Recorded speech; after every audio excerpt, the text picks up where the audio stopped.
வணக்கம் வேந்தரின் இளங்கதிர் முற்பகல் செய்திகளுக்காக பிரவீனா. முதலில் தலைப்புச் செய்திகள்.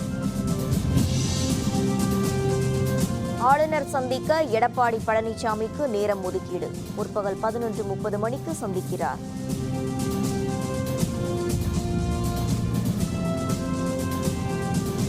கூவத்தூரில் இருந்து புறப்பட்டார் எடப்பாடி பழனிசாமி. செங்கோட்டையன் உள்ளிட்ட 4 உடன் செல்கின்றனர்.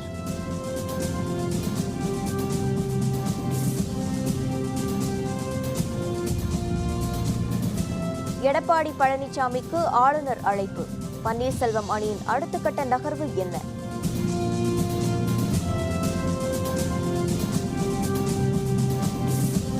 மேகதாது அணை கட்ட 5000 கோடி ரூபாய் ஒதுக்கீடு. கர்நாடக அமைச்சரவை கூட்டத்தில் ஒப்புதல்.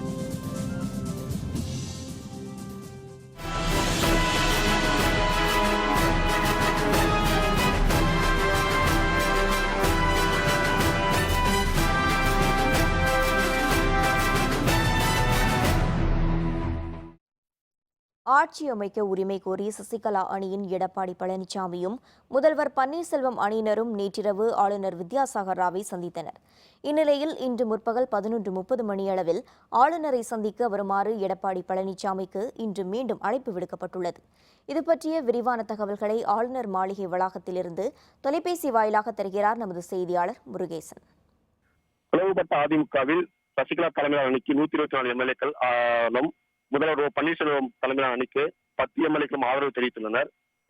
இதுவரை ஆட்சி அமைக்க உரிமை கோரி 2 அணியினரும் கவர்னரை 2 முறை சந்தித்துள்ளனர். குறிப்பாக சசிகலா தலைமை அணியில் சசிகலாவிற்கு சொத்துக்களுடைய தண்டனை வழங்கப்பட்டிருப்பதால் சட்டமன்ற குழு தலைவராக எடப்பாடி பழனிசாமி தேர்வு செய்துள்ளனர். இவர்கள் ஆட்சி அமைக்க உரிமை கோரி கவர்னரை நேற்று சந்தித்தனர். அதேபோல் முதல்வர் பன்னீர்செல்வம் நேற்று மாலை கவர்னரை சந்தித்தார். தற்போதைய நிலையை பொறுத்தவரை 2 முறை 2 அணியினரும் கவர்னரை சந்தித்ததை தொடர்ந்து கவர்னர் இறுதி முடிவை எடுக்க வேண்டிய சூழ்நிலைக்கு தள்ளப்பட்டார். எடப்பாடி பழனிசாமி தலைமையில் அணிக்கு 124 எம்எல்ஏக்கள் பெரும்பான்மை இருப்பதால் அவரை ஆட்சி அமைக்க அழைக்க வேண்டும் என்று கருத்துக்கள் நிலை வந்தன. அதே நேரத்தில் பன்னீர்செல்வம் அணிக்கு 10 எம்எல்ஏக்கள் மட்டும் உள்ளனர். இதுவரை அவர் எந்த ஒரு ஆதரவு கடிதம் கொடுக்கவில்லை. எடப்பாடி பழனிசாமி தலைமையில் அணிக்கு 124 எம்எல்ஏக்கள் ஆதரவு கடிதம் கொடுத்திருப்பதால் கவர்னர் அவரை இன்று 11 மணிக்கு சந்திக்க அழைப்பு விடுத்துள்ளார். தற்போது கூவத்தூரில் இருந்து எடப்பாடி பழனிசாமி 4 எம்எல்ஏக்களுடன் கவர்னர் நோக்கி புறப்பட்டு வந்து கொண்டிருக்கிறார். ஆளுநர் அழைப்பை ஏற்று எடப்பாடி பழனிசாமி உள்ளிட்ட 5 பேர் கூவத்தூர் விடுதியிலிருந்து ஆளுநர் மாளிகைக்கு புறப்பட்டனர். இதனிடையே கூவத்தூர் தனியார் விடுதியில் தங்கியுள்ள அதிமுக எம்எல்ஏக்களிடம் காவல்துறையினர் இன்று 2வது நாளாக விசாரணை நடத்தினர். இது பற்றிய விரிவான தகவல்களை தருகிறார் நமது செய்தியாளர் பாஸ்கரன். காஞ்சிபுரம் மாவட்டம் கூவத்தூரில் உள்ள தனியார் தங்கும் விடுதியில் அதிமுக சசிகலா தரப்பு சட்டமன்ற உறுப்பினர் 120க்கும் மேற்பட்டவர் கடந்த 9 நாட்களாக தங்கி வந்துள்ளனர். இந்த நிலையில் இன்று காலை 9 மணி அளவில் கழக அவைத்தலைவர் செங்கோட்டையன் மற்றும் செந்தில் பாலாஜி உள்ளிட்டோர் விடுதிக்கு வந்தனர். இதனால் சிறிது நேரம் பரபரப்பு விட்டது.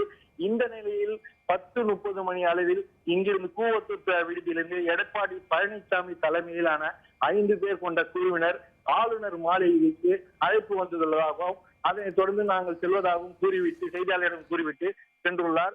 இந்த நிலையில் இன்று கூவத்தூர் காவல் நிலையத்தில் நேற்று பதிவு செய்யப்பட்ட வழக்கு சம்பந்தமாக 2வது நாளாக இன்று இங்கு விசாரணை மேற்கொண்டு வருகின்ற காவல்துறை அதிகாரிகள், மேலும் வருவாய்த்துறையினரும் இதில் இணைந்து விசாரணை மேற்கொண்டுள்ளனர். இதன் நிலையில் இங்கு பாதுகாப்புக்காக 100க்கும் மேற்பட்ட போலீசார் குவிக்கப்பட்டுள்ளனர்.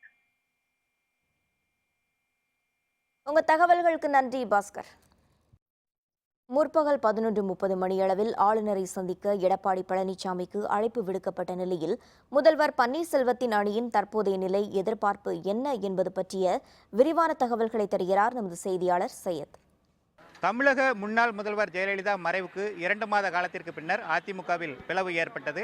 அதிமுக பொதுச் செயலாளர் சசிகலா தலைமையில் ஒரு அணியினரும் தமிழக முதல்வர் பன்னீர்செல்வம் தலைமையில் மற்றொரு அணியினரும் செயல்பட்டு வருகின்றனர். இதில் தமிழக முதல்வர் பன்னீர்செல்வம் அணிக்கு ஆதரவாக பள்ளிக்கல்வித்துறை அமைச்சர் பாண்டியராஜன், முன்னாள் அமைச்சர்கள் செம்மலை, சண்முகநாதன் உட்பட 9 சட்டப்பேரவை உறுப்பினர்கள் ஆதரவு தெரிவித்திருக்கிறார்கள். அதேபோல 12 நாடாளுமன்ற உறுப்பினர்கள், மூத்த நிர்வாகிகளான மதுசூதனன், பொன்னையன் உட்பட முன்னாள் அமைச்சர்கள் நத்தம் விஸ்வநாதன், KP முனிசாமி மற்றும் பல்வேறு நிர்வாகிகள் ஆதரவு தெரிவித்திருக்கிறார்கள். இந்த நிலையில் நேற்று தமிழக முதல்வர் ஓ பன்னீர்செல்வம் இரவு 8:45 மணி அளவில் தமிழக ஆளுநர் வித்யாசாகராவை சந்தித்து தங்களை ஆட்சி அமைக்க உரிமை கோரியும் பெரும்பான்மை தேவைப்பட்டால் சட்டப்பேரவையில் நிரூபிக்க தயார் எனவும் குறிப்பிட்டதாக தெரிகிறது. அதேபோல அதிமுக பொதுச் செயலாளர் சசிகலா அணியில் உள்ள பெரும்பாலானோர் தங்களுக்கு ஆதரவு தெரிவிக்க இருப்பதாகவும் அவர் குறிப்பிட்டதாக தெரிகிறது. சசிகலா அணியில் உள்ள சட்டப்பேரவை உறுப்பினர்கள் சட்டப்பேரவை குழு தலைவராக எடப்பாடி பழனிசாமியை தேர்ந்தெடுத்துள்ள நிலையில் அவர்களும் நேற்று ஆளுநரை சந்தித்து தங்களை ஆட்சி அமைக்க அழைப்பு விடுத்தார்கள். இந்த நிலையில் இன்று ஆளுநர் யாருக்கு அழைப்பு விடுப்பார் என்று எதிர்பார்க்கப்பட்ட நிலையில் சட்டப்பேரவை குழு தலைவர் எடப்பாடி பழனிசாமிக்கு தமிழக ஆளுநர் வித்யாசாகர் ராவ் 11:30 மணிக்கு சந்திப்பதற்கான நேரம் ஒதுக்கியுள்ளார். இந்த நிலையில் தமிழக முதல்வர் ஓ பன்னீர்செல்வத்திற்கு அவர் நேரம் ஒதுக்காத நிலையில் தற்போது அவருக்கு நேரம் ஒதுக்கப்படுமா என்ற எதிர்பார்ப்பில் முதல்வர் ஓ பன்னீர்செல்வம் அணியினர் காத்திருக்கிறார்கள். அடுத்து என்ன நிகழ்வு என்பதை பொறுத்து முக்கிய நிகழ்வுகள் திருப்பம், அதாவது தமிழகத்தின் அடுத்த முதல்வர் யார் என்ற திருப்பம் நிகழ இருக்கிறது. வேந்தர் செய்திகளுக்காக கிரீன்வே சாலையிலிருந்து ஒளிப்பதிவாளர் பங்காருவுடன் சையது. பெங்களூரு சிறையில் அடைக்கப்பட்ட சசிகலா முன்வைத்த பெண் உதவியாளர் வைத்துக்கொள்ள அனுமதிக்க வேண்டும் என்பது உள்ளிட்ட பல்வேறு கோரிக்கைகளை நீதிபதி ஏற்க மறுத்துவிட்டார். பெங்களூரு பரபர அக்ரஹார சிறையில் அடைக்கப்படுவதற்கு முன் சசிகலா தரப்பில் தமது உடல்நலம் பாதிக்கப்பட்டுள்ளதால் சிறையில் உதவிக்கு பெண் உதவியாளரை வைத்துக் கொள்ள அனுமதிக்க வேண்டும் என நீதிபதியிடம் கோரிக்கை விடுக்கப்பட்டது. இதனை நீதிபதி நிராகரித்தார். சசிகலா தமக்கு முதல் வகுப்பு அறை ஒதுக்க வேண்டும் என கோரிக்கை விடுத்தார். வருமான வரி செலுத்துவோருக்கு மட்டுமே இந்த வசதி அளிக்கப்படுவதால் இது குறித்த சான்றிதழ்களை சிறை அலுவலர்களிடம் முறைப்படி தாக்கல் செய்து பெற்றுக்கொள்ளலாம் என்று நீதிபதி தெரிவித்தார். இதையடுத்து வருமான வரி செலுத்துவதற்கான சான்றிதழ்களை இன்று சிறை அலுவலர்களிடம் சமர்ப்பிப்பார்கள் என்று எதிர்பார்க்கப்படுகிறது. எனவே பொது அறையில் சசிகலா, இளவரசி இருவரும் அடைக்கப்பட்டுள்ளனர். முதல் வகுப்பு சிறையை பொறுத்தவரை மின்விசிறி, டிவி, டேபிள், கட்டில், சாப்பாடு உள்ளிட்டவை வழங்கப்படுவதுடன் வார இறுதியில் அசைவ உணவு அளிக்கப்படும் என தகவல் வெளியாகியிருக்கிறது. மேகதாது அணை திட்டத்தை நிறைவேற்ற 5000 கோடி ரூபாய் ஒதுக்கீடு செய்து கர்நாடக அமைச்சரவை ஒப்புதல் அளித்துள்ளதாக தகவல் வெளியாகியிருக்கிறது. காவிரியிலிருந்து உரிய தண்ணீரை கர்நாடகம் திறந்துவிடாததால் தமிழகத்தில் டெல்டா மாவட்டங்களில் விவசாயம் பாதிக்கப்பட்டுள்ளது. இந்நிலையில் காவிரியின் குறுக்கே மேகதாது என்ற இடத்தில் புதிதாக அணை கட்டப்பட்டால் தமிழ்நாட்டுக்கு கிடைக்கும் தண்ணீர் வெகுவாக குறைந்துவிடும் என்பதால் இந்த திட்டத்துக்கு தமிழக அரசும் தமிழக அரசியல் கட்சிகளும் கடும் எதிர்ப்பு தெரிவித்து வருகின்றனர்.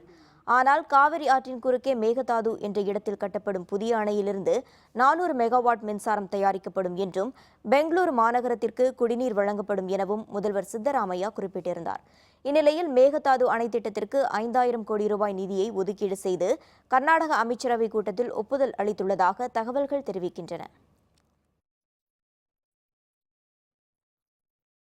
காஷ்மீர் மாநிலத்தில் தீவிரவாத அமைப்புகளுக்கு ஆதரவு தெரிவிப்பவர்கள் அனைவரும் தேச விரோதிகளாக கருதப்படுவார்கள் என ராணுவ தலைமை தளபதி விடுத்த எச்சரிக்கைக்கு காங்கிரஸ் கட்சி கடும் எதிர்ப்பு தெரிவித்துள்ளது.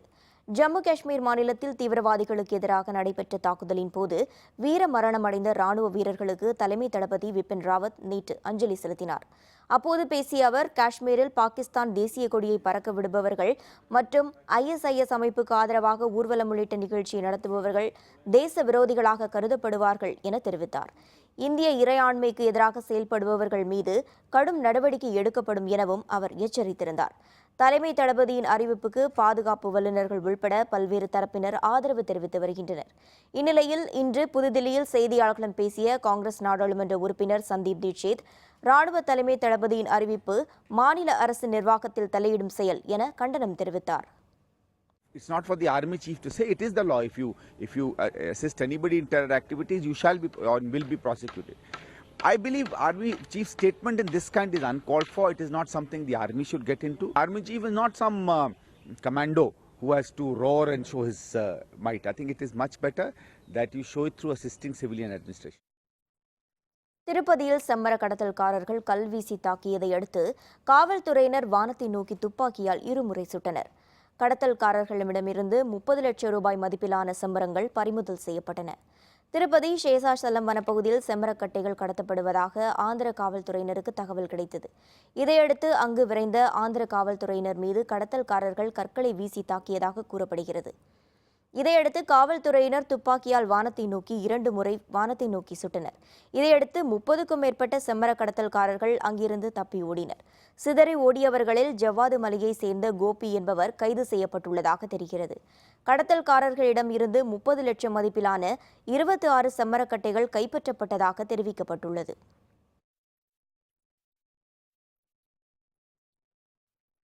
அருள்மிகு ஸ்வேதாரண்யேஸ்வரர் கோவில் விழா தேரோட்டத்தில் திரளானோர் பங்கேற்பு. விவரம் விளம்பர இடைவேளைக்கு பிறகு.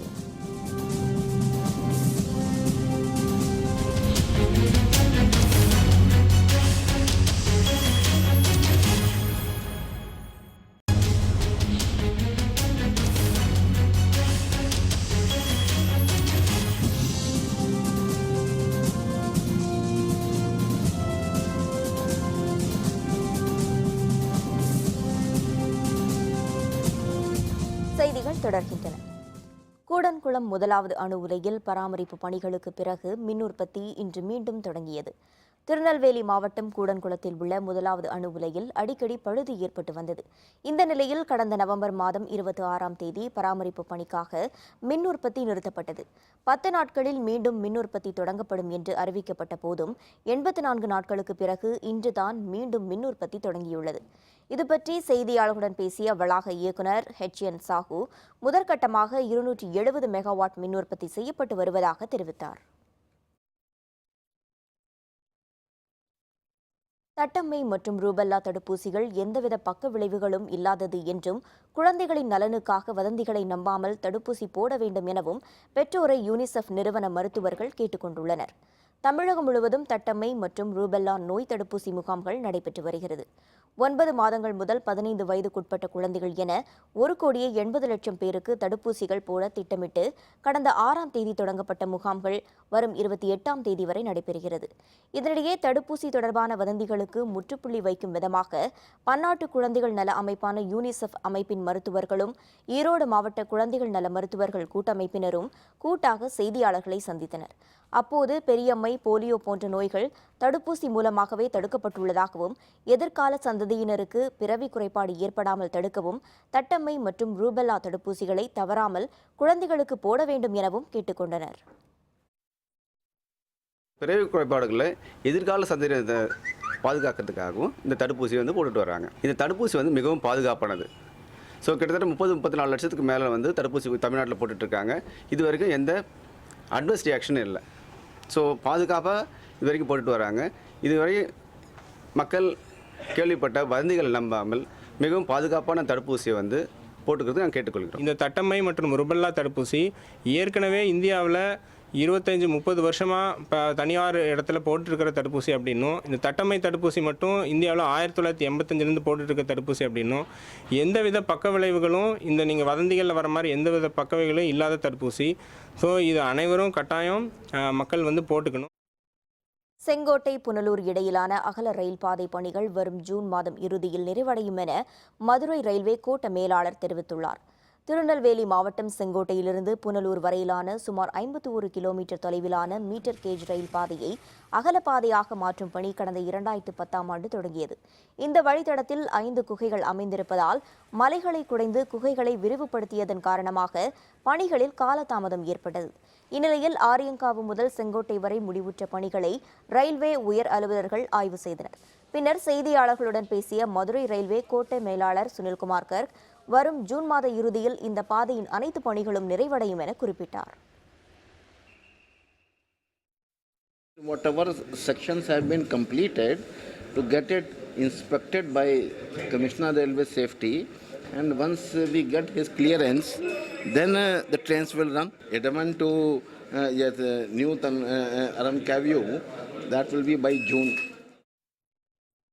திருச்சி மாவட்டம் லால்குடி அருகே நடைபெற்ற ஜல்லிக்கட்டு போட்டியில் சீறி பாய்ந்த காளைகளை வீரர்கள் ஆர்வத்துடன் அடக்கினர்.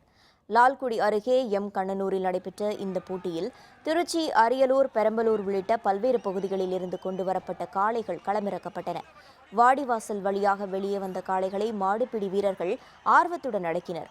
போட்டியில் வெற்றி பெற்ற வீரர்களுக்கும் பிடிபடாத காளைகளின் உரிமையாளர்களுக்கும் பரிசுகள் வழங்கப்பட்டன. போட்டியில் காயமுற்ற 7 பேருக்கு முதலுதவி சிகிச்சை அளிக்கப்பட்டு மேல் சிகிச்சைக்காக லால்குடி அரசு மருத்துவமனைக்கு அனுப்பி வைக்கப்பட்டனர்.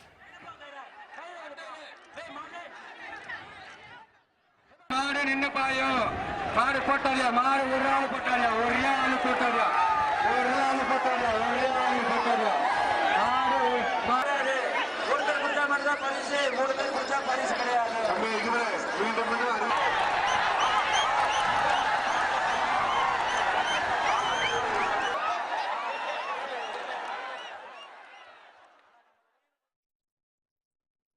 தருமபுரி மாவட்டத்தில் அதிகரித்துள்ள பனிப்பொழிவால் மாமரங்களிலிருந்து பூக்கள் அதிகளவு உதிர்வதால் விவசாயிகள் கவலையடைந்துள்ளனர்.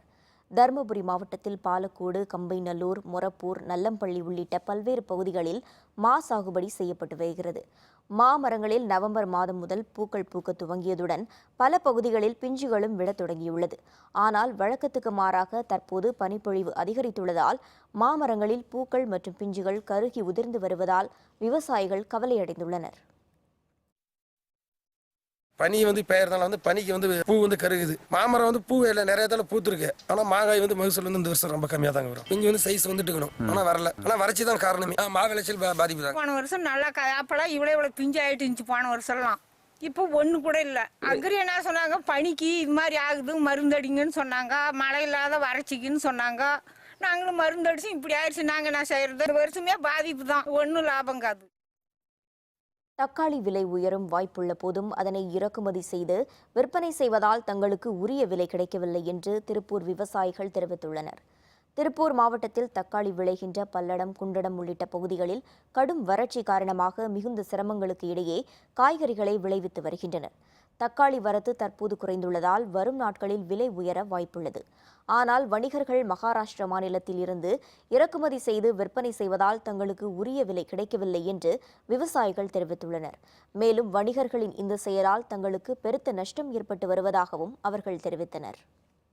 இப்போ வரக்கூடிய தக்காளி முடிஞ்சதுன்னா அடுத்த விவசாயத்துக்கு எந்த விதமான மார்க்கெட் எல்லாமே தண்ணி இல்லை. இப்போ எந்த ஒரு பொருளுமே விளைச்சல் குறைவானால் அதுக்கு மார்க்கெட் எச்சாகத்தான் செய்யும். இது இருக்க குறைஞ்சிட்டு தான் வருங்க. இது இருக்கிற தக்காளி குறைஞ்சிரும், விலை எச்சு தான் போகும். இங்கே தக்காளி கம்மியாக வந்துருக்கு. ஆனால் வெளியூருக்க வியாபாரிகள் தக்காளி விற்கிறனால எங்களுக்கு விலை இல்லாமல் இருக்கும். இன்னும் 10 நாள் போனால் இது தக்காளி இருக்காது. தக்காளி விலை ஏறுறதாம இதே விலைக்கு வித்துட்டு இருக்கு.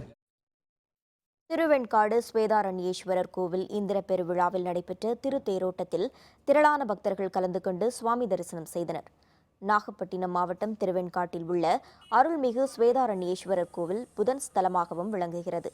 மிகவும் பழமையாகவும் காசிக்கு இணையான தலமாகவும் போற்றப்படும் இந்த கோவிலில் இந்திர பெருவிழா கொடியேற்றத்துடன் கடந்த 7ஆம் தேதி தொடங்கியது.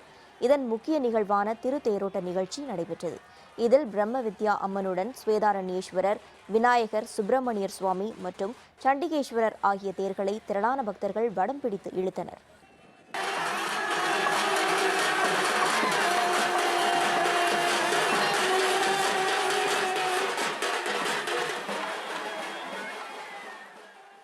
தேர் திருவிழா பக்தர்களால் கொண்டாடப்பட்டு வருகிறது.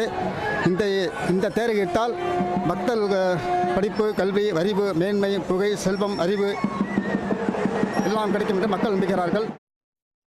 வடகொரிய அதிபரின் சகோதரர் கொலை, வெளிநாட்டைச் சேர்ந்த 2 கைது. விவரம் விளம்பர இடைவேளைக்கு பிறகு.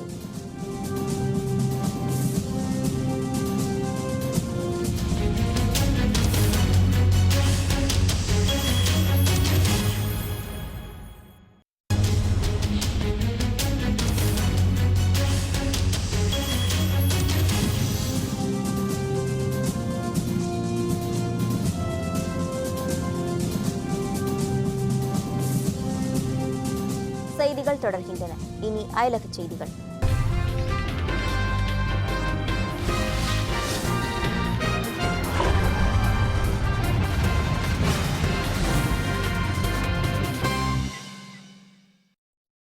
மலேசியாவில் சுற்றுப்பயணம் மேற்கொண்டிருந்த வடகொரிய அதிபரின் சகோதரர் மர்மமான முறையில் மரணமடைந்தார். இந்த வழக்கில் சந்தேகத்திற்குரிய 2 பெண்கள் கைது செய்யப்பட்டுள்ளனர். வடகொரியாவின் தந்தையும் மறைந்த முன்னாள் அதிபர் கிம் ஜெங்கின் மகனும் தற்போதைய அதிபர் கிம் ஜங் உன்னின் சகோதரருமான கிம் ஜங் நம் மலேசியாவில் கடந்த வாரம் சுற்றுப்பயணம் மேற்கொண்டிருந்தார். கடந்த திங்கட்கிழமை அவர் கோலாலம்பூரில் விமான நிலையத்திற்கு சென்றபோது அடையாளம் தெரியாத நபர்களால் தாக்கப்பட்டதாகவும் மருத்துவமனைக்கு கொண்டு சென்றபோது கிம் ஜங் மரணமடைந்து விட்டதாகவும் கூறப்பட்டது. இது தொடர்பாக வழக்கு பதிவு செய்து மலேசியா காவல்துறையினர் விசாரணை மேற்கொண்டு வருகின்றனர். இதில் அவருக்கு விஷ ஊசி செலுத்தப்பட்டு இருக்கலாம் என உறுதிப்படுத்தப்படாத தகவல் கிடைத்தது. இந்நிலையில் கோலாலம்பூர் விமான நிலையத்தில் நிறுவப்பட்டிருந்த கண்காணிப்பு கேமராவை காவல்துறையினர் ஆய்வு செய்தனர். இதில் பதிவான காட்சிகளின் அடிப்படையில் வியட்நாமை சேர்ந்த பெண் கைது செய்யப்பட்டுள்ளார். இதேபோல் இந்த வழக்கில் தொடர்புடைய மற்றொரு இந்தோனேஷியாவை சேர்ந்த பெண்ணையும் மலேசியா காவல்துறையினர் கைது செய்து தொடர் விசாரணையில் ஈடுபட்டுள்ளனர். கிங் ஜம் நம் மர்ம மரணம் குறித்து வடகொரிய அரசு அதிகாரப்பூர்வ அறிவிப்பை வெளியிடாமல் அமைதி காத்து வருகிறது. ஈராக் தலைநகர் பாக்தாத் அருகே நடத்தப்பட்ட தீவிரவாத தாக்குதலில் 18 பேர் பலியாகினர், 42 பேர் படுகாயமுற்றனர். பாக்தாத் அருகே சதர் என்ற இடத்தில் அமைந்துள்ள பழைய கார்கள் விற்கும் சந்தையில் திடீரென குண்டு வெடித்தது. கார் ஒன்றில் மறைத்து வைக்கப்பட்ட வெடிகுண்டுகளை தீவிரவாதிகள் வெடிக்க செய்ததில் 18 பேர் அந்த இடத்திலேயே பலியாகினர். படுகாயமுற்ற 42 பேர் சிகிச்சைக்காக மருத்துவமனையில் அனுமதிக்கப்பட்டுள்ளனர்.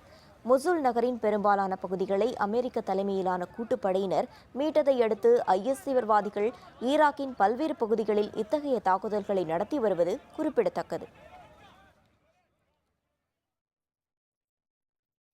பிரான்சில் காவல்துறையினர் இளைஞர் ஒருவரை துன்புறுத்தியதற்கு கண்டனம் தெரிவித்து நடைபெற்ற பேரணியில் பலர் பங்கேற்றனர். பாரிஸுக்கு அருகே 22 வயது இளைஞர் ஒருவரை கடந்த 2ஆம் தேதி கைது செய்த காவல்துறையினர் அவரை பாலியல் ரீதியாக துன்புறுத்தியதாக புகார் எழுந்துள்ளது. இந்த சம்பவம் தொடர்பாக 4 காவலர்கள் இடைநீக்கம் செய்யப்பட்டு அவர்கள் மீது விசாரணையும் நடைபெற்று வருகிறது. இந்நிலையில் காவல்துறையினரை கண்டித்து பிரான்சின் பல்வேறு பகுதிகளில் போராட்டங்கள் நடைபெற்று வருகின்றன.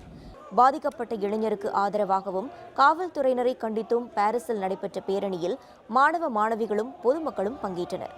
பேரணியின் போது பாடல்களை இசைத்து வித்தியாசமான முறையில் அவர்கள் தங்களது எதிர்ப்பை பதிவு செய்தனர்.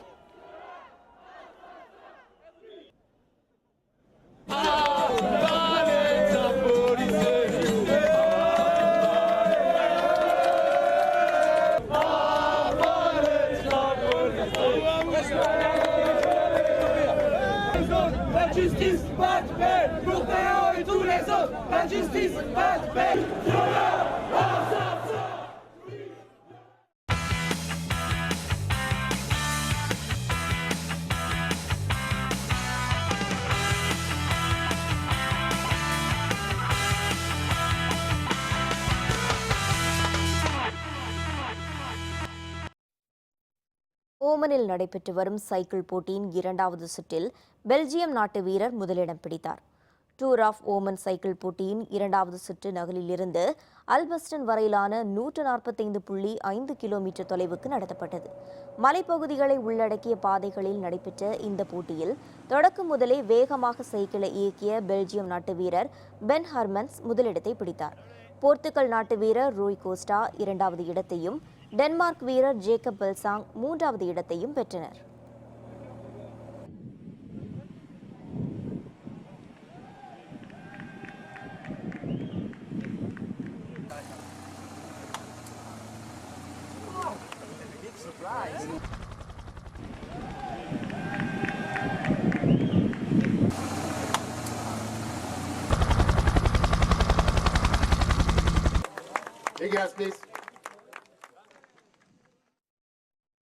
மீண்டும் தலைப்புச் செய்திகள். ஆளுநர் சந்திக்க எடப்பாடி பழனிசாமிக்கு நேரம் ஒதுக்கீடு. முற்பகல் 11:30 மணிக்கு சந்திக்கிறார்.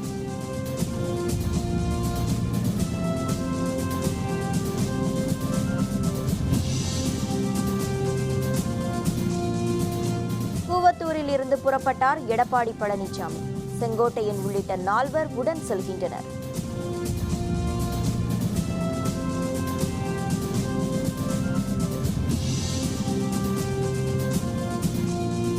எடப்பாடி பழனிசாமிக்கு ஆளுநர் அழைப்பு. பன்னீர்செல்வம் அணியின் அடுத்த கட்ட நகர்வு என்ன?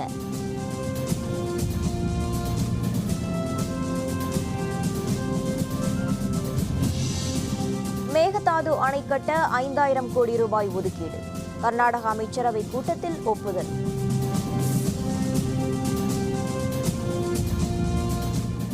இத்துடன் வேந்தரின் இளங்கதிர் முற்பகல் செய்திகள் நிறைவடைந்தன. மீண்டும் பகல் 1:30 மணிக்கு வேந்தரின் உச்சிவேளை பகல் செய்திகளில் சந்திப்போம். வணக்கம்.